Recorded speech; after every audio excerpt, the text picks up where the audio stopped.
carrots in and some salt and pepper. It's still water. But you put a lot of those things into it, and now it's now broth. Everybody understand this? But the broth is still in itself pure. It's still what? Pure. It's not najis, but you can't make wudu with it anymore. Everybody understand this? Make sense? Once again, it says water loses the latter characteristic as a purifier when it cannot be called water. We no longer call it water, we call it now Kool-Aid. Why? Due to dominance. The food coloring in the sugar is now what? Dominant. It has changed the taste, the color, and the smell. It's red, it tastes sweet, and it smells like strawberry. There you are. Everybody understand this? It says here, that's Kool-Aid. The powder, is it pure or najis? Pure. It's pure. But if it was something that was najis, it wouldn't be no longer a tahir at all. It would be totally najis. He then says, in this regard, there is no difference there's no difference in water remaining as a pure substance and as a purifying substance. There's no difference between a little and a lot. What exceeds the capacity of 2 pots, kulla, and what is less than that. He says running and stagnant. Water is running, a lake, a stream, or a bathtub. It's stagnant water, used and unused. Water sitting there, you may will do it out of a bucket, and the water that fell from your elbows is now what? Dropped back in is now what? Used water. It's what? Used water. He says all of these things are pure, and they give purification. There's no difference. That's his method. There's no what? No difference. And other ulama, they say no. If the water is less than 2 pots and najasa falls into it, even though it remains clear, odorless, tasteless, they say the water is automatically najis. If there's a lot of water and impurities fall into it, it's still odorless, still tasteless, still transparent, then they say the water is pure. Because it's a what? A lot. It's over 2 pots. Everybody understand this? Some ulama say using water that was once used for wudu or ghusl is disliked. It's najis, or it isn't najis, but it can't. His opinion is that what? It's all tahur, as long as its elements remain the same. And as long as the substance isn't dominant. Everybody understand this now? Make more sense? It's wrapped up now? Fine. We can move on to the next hadith now. Everybody ready? Everybody ready? Fine. We started a new book tonight, Abu Sharif. We're going to continue doing other books, but we're going to do a book on this as well. Moving on. Hadith number 5. Do we have Bulughul-Maram here? Might be in the back. Can you check, Sharif? Where's Bulughul-Maram on your tablet, Alameen? You know, have your tablet with you?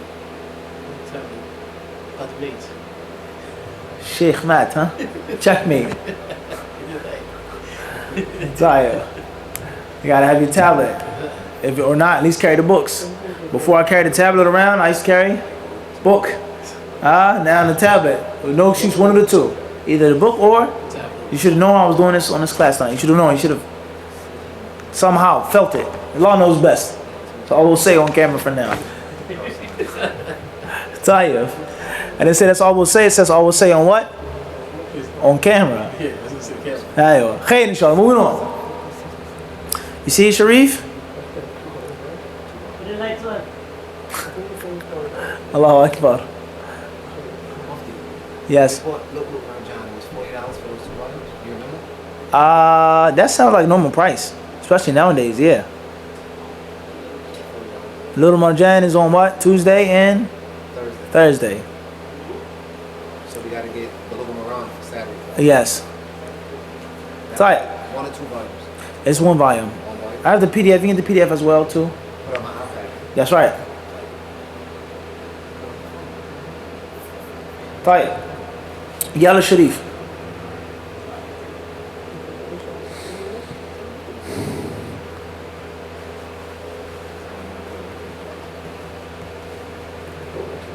Khalas. We'll read the PDF here.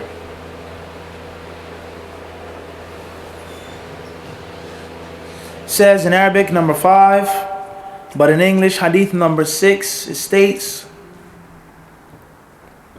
وعن أبي هريرة رضي الله عنه قال قال رسول الله صلى الله عليه وسلم لا يغتسل أحدكم في الماء الدائب وهو جنب أخرجه مسلم. وللبخاري لا يبولن أحدكم في الماء الدائم الذي لا يجري ثم يغتسل فيه. ولمسلم منه ولأبي داود ولا يغتسل فيه من الجنابة. Hadith number 6 states, Abu Hurairah radiallahu anhu narrated that the Prophet sallallahu alaihi wasallam said, none of you should wash in stagnant water when he is junub. None of you should wash in stagnant water when he is junub. Between parentheses or in captions, a state of major ritual impurity. In other words, in Islam, we have two types of impurity.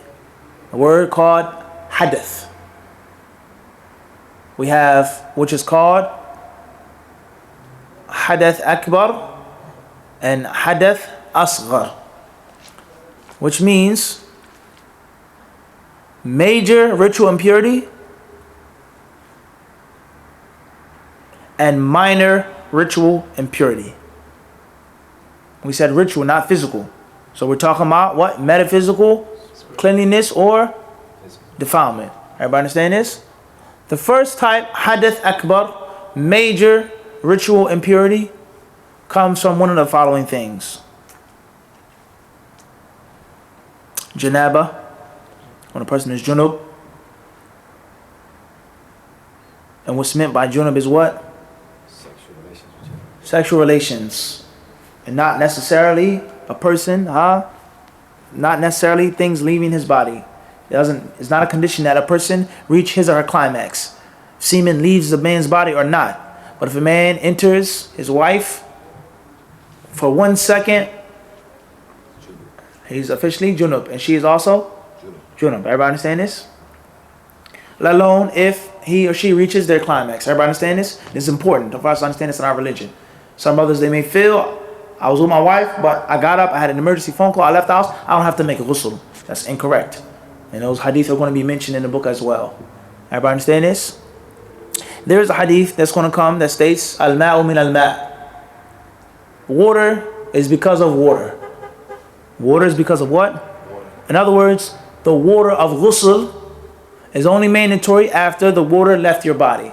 In other words, you only have to perform this bath after a person ejaculates. Everybody understand that? We're going to explain that. Is that correct understanding? Was that once a ruling in Islam or not? What is important, we said in brief, if a man, as the Messenger of Allah has explained to us, he has to make a ghusl. And she also has to perform what? A ghusl. So once that happens, you're now considered to have what? Major what? Ritual. Hadith akbar. Major ritual impurity. You cannot make wudu. You must perform what? A ghusl. How do you perform a ghusl? What's the way of making ghusl recommended? Those are all other classes. And say from one thing, learn what? 10,000 things. And if you do not have water, or you cannot use water, or it's too difficult to use water, then you perform tayammum. Everybody understand this? Now, that's major what? Hadith. Or when a woman, she has her menstrual cycle. She is now in the state of what? Hadith what? Asghar? Asghar? Akbar. She cannot pray and many other things until she performs a what? Ghusl, until the mens stops. And then she makes a ghusl. And other rulings, things that she can and cannot do. Right? Tell the sheikh. Sheikh can't hide, man. Gotta get a chair for the sheikh. I don't feel comfortable giving a class in front of him. Tell the sheikh. We want to benefit. Seriously. Allah ta'alaik sheikh. Allah yasamihukum. Nastahi ya sheikh. Tahir.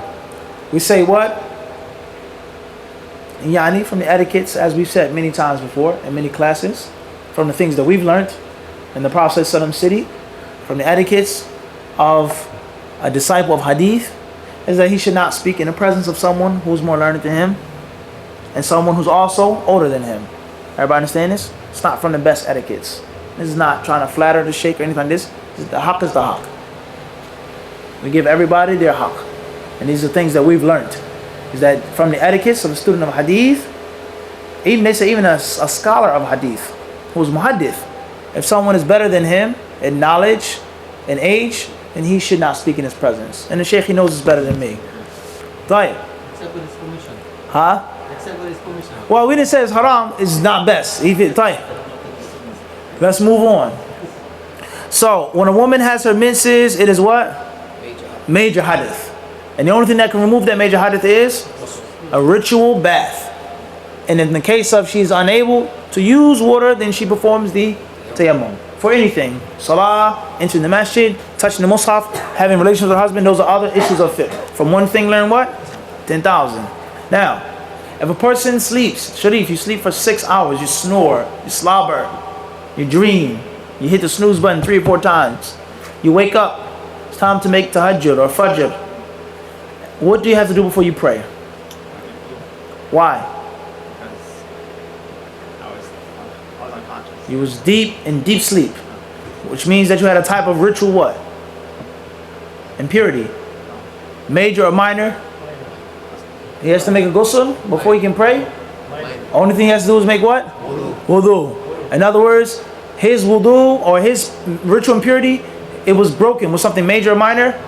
Minor. Everybody understand this? So we have hadith akbar and we have hadith asghar. Things which break one's wudu. All these things want to come later on, brothers. But it's important for us to have a general understanding. Everybody understand this? So therefore, when a person is junub, he has major ritual what? Purity, and not necessarily physical impurity. Everybody understand this? Right.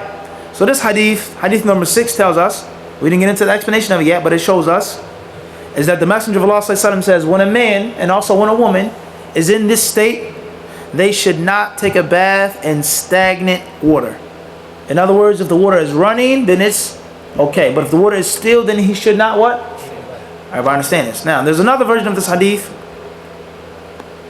in Sahih al-Bukhari that says, none of you should urinate into stagnant water and then wash in that same body of what? Water. And the third version of the hadith states, a man should not wash in it based off of janaba. Based off of what? Janaba. Now these hadiths here in Bukhari and Muslim Sunan Abi Dawud are all authentic. So we don't have to get into the concept of da'if, difference of opinion. These are all authentic. The main focus is understanding those hadith properly and then moving on to what the fuqaha say about them. We have our class and our simple, brief, basic book on fiqh, in which we avoid the what? Differences of opinion. We don't even mention the dalil. We understand the point. And then we also have a class in which we take a little bit more. Everybody understand this? So it's not nothing which is too confusing. It's not something which is too simple and too what? Too easy. There's a balance. Everybody understand this? So we have one hadith with 3 different variations. The first hadith, the basic general meaning of it is what? Alameen? The first hadith. The Prophet says, do not do what? Do not wash in what? Water that is what? The stagnant. Such as a what? Bathtub, pool, a pot, something, a basin, and the person is in a state of what? Janaba. The opposite understanding of this hadith is what? Is that if the water is running, then it is, or if he just washed up for Jumu'ah, then it is also. Everybody understand this? This is a very important concept in Islam. To understand what the hadith proves and to also reverse it. That way you have a thorough understanding of the hadith.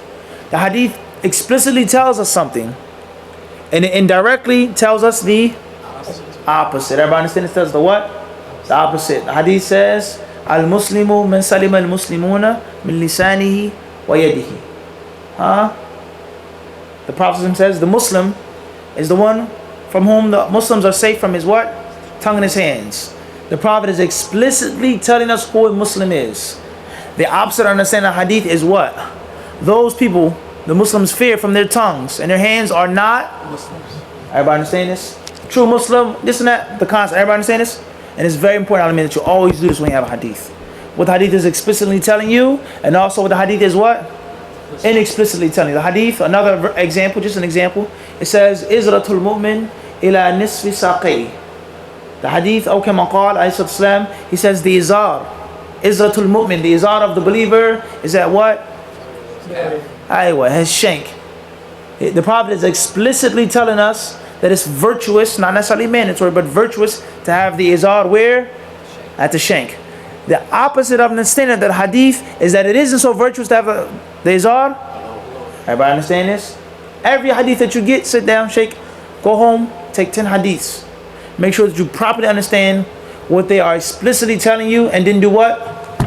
Reverse them. I guarantee if you do this, you will have a thorough, richer understanding of the sunnah. Everybody understand this? And you should test yourself. Sit with your friends and your family. Let's take a hadith and let's make sure we understand what it's telling us. And what? Let's try one. Give us a hadith sharif. Something that the Prophet is telling us specifically, and we understand the opposite from it. Quickly. Like 40 hadith that you said last Quickly. We're going to draw. No time to think. High noon, huh? Too late. You got shot. Father. Not one is truly a believer unless he loves for his brother, but he loves for himself. Right. The Prophet is explicitly telling us we should love for our brothers what we love for ourselves. The opposite of understanding of that is what? Those who don't love Those who are selfish and stingy are not. are not true believers. The Prophet didn't say true. He never said those words. He said what? La yu'minu. He's not a what? He's not a believer.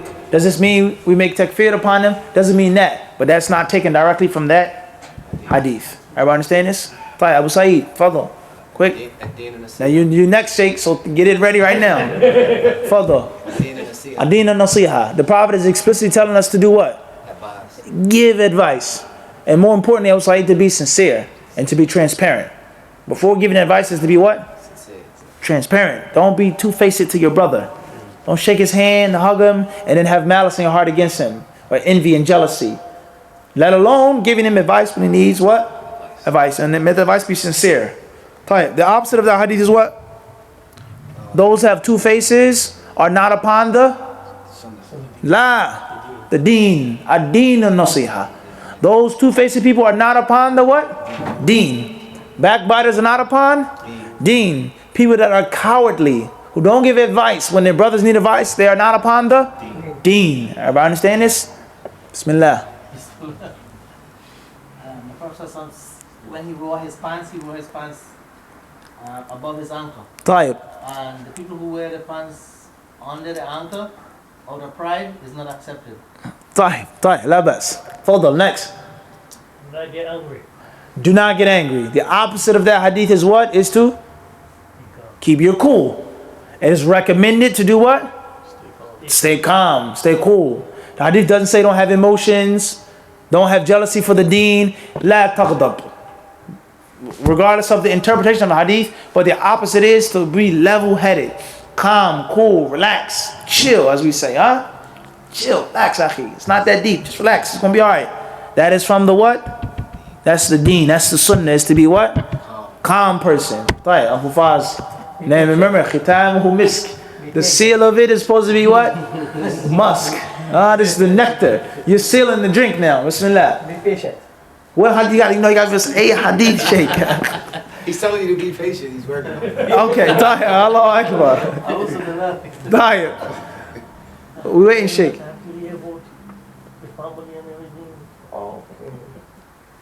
The Holy Prophet Rasulullah mentioned Alayhi salam. those who are the best are those who are beneficial to one another. That's a hadith. That's authentic. It says what? خير الناس أنفعهم لعباد الله. Sahih? Is that authentic, Sheikh? To their wives. La. You had your turn, Sheikh. Sorry, we need you to research that hadith, Sheikh. Okay. That's a very famous hadith. Very famous hadith. Many people say this. Is the meaning necessarily bad? Didn't say that. But is it authentic? We'll get into that. Sorry. Everybody understand the point? Can we all agree on this? If you imagine if you did this once a day with your family, Abu Sharif, once a day, your children, your sons, your daughters, your wife, your cousins, just do this once a day. And make sure. But the condition is you have to quote a hadith. And it can't just be a general paraphrasing. Tonight was light. The next time, or when you guys go in your gatherings, your family members, you should make a condition. You must bring the narrator and who collected it. On the authority of Fulan and Fulan, collected by Fulan and Fulan. The hadith states. If you try this once a week, every night, wallahi, after a week, a month, you'd be shocked how much knowledge you would get.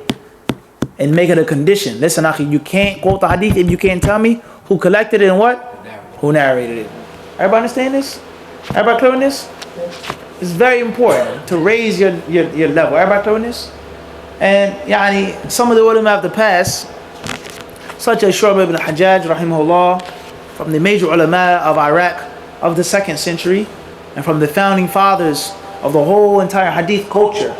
He says, "Kullu hadithin laysa fi hadathna wa akhbarana for khallun wa baqan." He says, any hadith that doesn't include its isnad, its chain of narration, told me, related to me, he says it's like vinegar and onions. It's like worthless.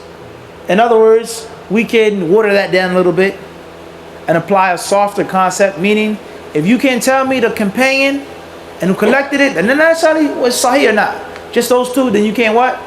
I won't want to accept it. Everybody understand this? Wallahi, if you made this condition, you would minimize the people who talk. A brother, he goes into the masjid, he says, "Ah, you can't do this, you can't sit like that. That's haram, you have to pray with a sutra, kada, kada." And it may be true, maybe right. Ask him, who's the companion, what's the hadith, and where can I find it? 9 out of 10 people say, "I don't know." And when you put more conditions, you raise the bar of knowledge. Not only is it more respect given to the sunnah, but it's going to silence a lot of what? It's going to silence them. Because now they're going to be embarrassed to talk. Because they know they really don't know. Okay, Sheikh. Very important. Everybody got this before we go fast? Everybody got this? It's very important. And wallahi, the sunnah, we are all indebted to the sunnah. And we respect it and give it its haqq. Start with myself firstly. I'm talking about myself firstly. Wallahi, all jokes aside. The service that we do to the sunnah and what we actually do for sunnah is poor. What it truly deserves from us. What it truly deserves from us. And we drink from his pond every day. We enjoy his shade every day. We pray, we fast, we do all this ibadah. But what have we done for it? How many books have we done and published and explained and taught? What have we done for Muhammad's legacy? Allah help us all, I mean. Follow Shaykh. Yes, I was referring to that.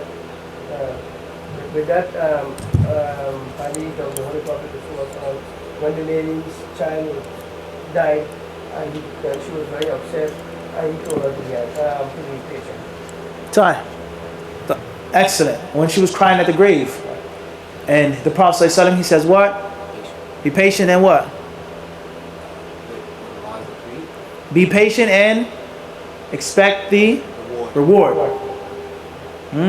He says, tahtasib. She should what? Seek the reward from Allah subhanahu wa ta'ala. And then she says, you don't know what? And then she was told, that, you know who you said that to? That was? And then she apologized and it says, innama sabru. He says, patience is only, the true patience is only when? In the beginning and initially. Hold water, huh? Everybody understand this? Hayr, inshallah. That's not a problem, Sheikh. I thought there was a hadith, but I wanted to make you do what? Sharpen. You gotta what? Sharpen the blade. Blade has to be honed, to be razor sharp. You understand the Sharif? When it's razor sharp and when it's wielded properly, the cut is gonna be what? It's gonna go through anything. And that's the concept of beneficial what? Knowledge. It's gonna pierce through any type of ignorance and propaganda and rumor and this and that. Just like piercing light, it pierces through what? They have a spotlight and they look up in the sky because the light is so bright it cuts through the darkness. Everybody understand this? But the light has to be what? Sharp. Got to be bright. Got to be able to cut. Everybody understand this? Wallahu alam. Brothers have any questions? We'll try to take some of them now. And if not, we can stop the recording and start over, please. Sallallahu alaihi wa sallam wa barak ala abdihi rasulih nabiyina Muhammad.